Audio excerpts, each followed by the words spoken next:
नमस्कार. सोलापूर महापालिकेसाठी खासदार प्रणिती शिंदेंनी केले मतदान. त्यानंतर त्यांनी पत्रकारांशी संवाद साधला. पाहूया या प्रसंगी माध्यमांशी संवाद साधताना खासदार प्रणिती शिंदे काय म्हणाल्या. आज तब्बल 9 वर्षांनंतर आपण महापालिकेला, सोलापूर महानगरपालिका आणि महाराष्ट्रभर इतर महानगरपालिका आहेत त्यांच्यासाठी आपण मतदान करत आहोत. एक नवीन उमेद, एक नवीन संकल्प, एक नवीन विश्वासाने आज आपण हे आपल्या शहरासाठी, शहराच्या विकासासाठी हे मतदान करत आहोत. आणि मी हीच आशा बाळगते की सर्व नागरिक विचार करून कोणत्याही दबावाखाली न येता, जातपात धर्म बाजूला ठेवून फक्त विकास ह्या मुद्द्यावर आणि मागचा इतिहास ह्या मुद्द्यावर मतदान करतील अशी आशा मी बाळगते. सकाळपासून अनेक ठिकाणी ईव्हीएम बंद पडल्याच्या तक्रारी येत आहेत, बटन दाबले जात नाहीत असंही देखील आरोप नाही. 2 दिवसापासूनच नाही, आपण म्हणतो की खरं तर कालची रात ही कत्तलची रात असते, पण सोलापुरात 15 दिवसाआधीपासूनच कत्तल की रात सुरू झाली. हे दुर्दैव आहे. आणि भाजप असं वागतंय की जशी काय कधी सत्ता बघितलीच नाहीये. ज्या पद्धतीत मला काल रात्री रिपोर्ट्स आले की आमच्या लोकांवर मारहाण केली जाते, आमच्या लोकांना धमक्या, पोलिसांसमोर धमक्या दिल्या जातात. मला काही लोकांचे फोन आले की पालकमंत्री स्वतः पैसे वाटप करतायत.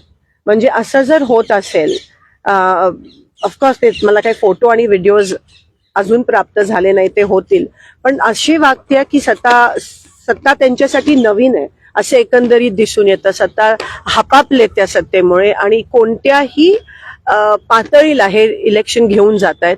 हे खरंच मला देशाचं, महाराष्ट्राचं, सोलापूरचं आणि लोकांसाठी मला खूप वाईट वाटतं. मला असं वाटतं आपण सगळे मिळून ही लोकशाहीची लढाई आणि ती व्यवस्थित लढायला पाहिजे. ही ती सुरुवात आहे. आज महानगरपालिका आणि जेव्हा स्थानिक स्वराज्य संस्थेमध्ये जेव्हा क्रांती घडते तेव्हा मला असं वाटतं सत्ताधारींचा जो अहंकार आहे तो उतरतो आणि लोकच ह्यांना जागा दाखवून देऊ शकतात. मला असं वाटतं लोकांनी आता विचार करून मतदान करणं हे महत्वाचं आहे. जो भाजपचा मॅनिफेस्टो आहे तो पूर्ण फेल गेलाय. पाण्याचा विषय, रस्त्याचा विषय, भ्रष्टाचाराचा विषय आहे. कोणत्याही गोष्टीची पूर्तता ते करू शकले नाहीयेत. म्हणून मला खात्री, आणि एकंदरीत भाजपच्या विरोधात रोष जो निर्माण झाला, म्हणजे निवडणुकीच्या 3 दिवस आधी तुम्ही उमेदवार पळवता, कुठे हे कधीच आधी झालं नव्हतं. भाजपमधली पण लोक मला असं वाटतं कुठेतरी निराश आहेत की काय चाललंय. कारण का असं नाहीये की ती पहिल्यांदा सत्तेत आहे, त्यांनी सत्ता बघितली, पण नवीन लोक जे आहेत त्यांनी पहिल्यांदा सत्ता बघितल्यासारखं वागतायत आणि कदाचित ते त्यांच्या डोक्यात केलंय. म्हणून मला असं वाटतं एक संयमी नेतृत्वाची सोलापूरला गरज आहे, जे विकासावर बोलू शकतात, जे विकास एकच मुद्दा आम्ही पुढे घेऊन काँग्रेस आणि महाविकास आघाडी आम्ही लढत आहोत, भाजपच्या विरोधात लढत आहोत. आणि ही खरं तर भाजपच्या नाही पण लोकशाही टिकवण्यासाठी, संविधान टिकवण्यासाठी आणि सोलापूरचा विकास होण्यासाठी ही लढाई आहे. आणि त्या लढाईत नक्की आम्हाला आशीर्वाद आणि साथ मिळेल. तुम्ही गंभीर आरोप पालकमंत्र्यांवरती करताय, पैसे वाटले म्हणून. काल अमोल शिंदेने भाजप आमदार देवेंद्र खोटेंवर आरोप केले होते की त्यांनी देखील पैसे वाटले. मला लोकांचे खूप प्रचंड प्रमाणात फोन आले की असं होताना दिसतंय. म्हणजे काही ठळक वॉर्डात जिथे आमचे ठळक जुने नगरसेवक उभे आहेत तर ते खोटं नाही सांगत. आणि सगळेच काल त्या ठिकाणी मी सीपीना पण अनेकदा त्या ठिकाणी आव्हान केलं की तुम्ही अनबायसली तुम्ही सगळीकडे बंदोबस्त लावा. सेटलमेंट सारखं सेन्सिटिव्ह ठिकाण आहे तिथे आमच्या लोकांवर मारहाण केली आली. डायरेक्ट आमच्या युथ काँग्रेसच्या अध्यक्षाला धमकी देण्यात आली की मी तुला खलास करीन भाजपच्या लोकांकडून.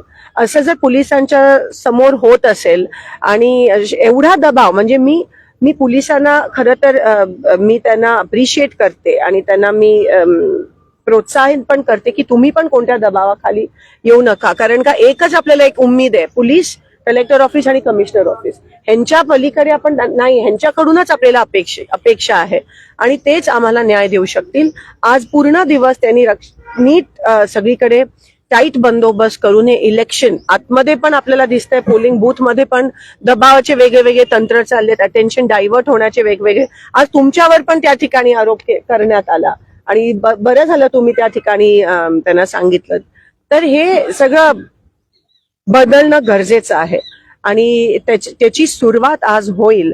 अशी मला खात्री आहे. काँग्रेसच्याच उमेदवारावरती काल जे आहे ते एमआयएमच्या लोकांनी आरोप केलेले आहेत की ते पैसे वाटप होते. त्यांना जेलरोड पोलीस स्टेशन मध्ये नेण्यात आलं होतं. मी म्हणाली असं जर कुठेही होत असेल तर पोलिसांनी व्यवस्थित कारवाई केली पाहिजे. मग ते भाजप असो काँग्रेस. आता तुम्ही पालकमंत्र्यावर करत नाही आहात तर मग काय म्हणावं. मग सगळ्यांवर हे आणि झालीच पाहिजे. लोकशाही पद्धतीने निवडणूक लढली पाहिजे. असं जर कुठेही होत असेल तर पोलिसांनी एक बाजू घेऊन दुसरी बाजू हे करणं चुकीचं आहे. सगळ्यांची बाजू सारखी आणि असं जर कोण करत असेल तर नक्की त्यांच्यावर कारवाई झाली पाहिजे. त्यांच्यावर FIR झाला पाहिजे. निवडणूक आयोगाने त्याची दखल घेऊन योग्य तो निर्णय घ्यायला पाहिजे. नागपूरमध्ये दिवस आहे, काय निकाल असणार आहे? मी सांगितलं मला उमेद आहे आणि मी आशा बाळगते की विकासाच्या बाजूने हा निकाल येईल.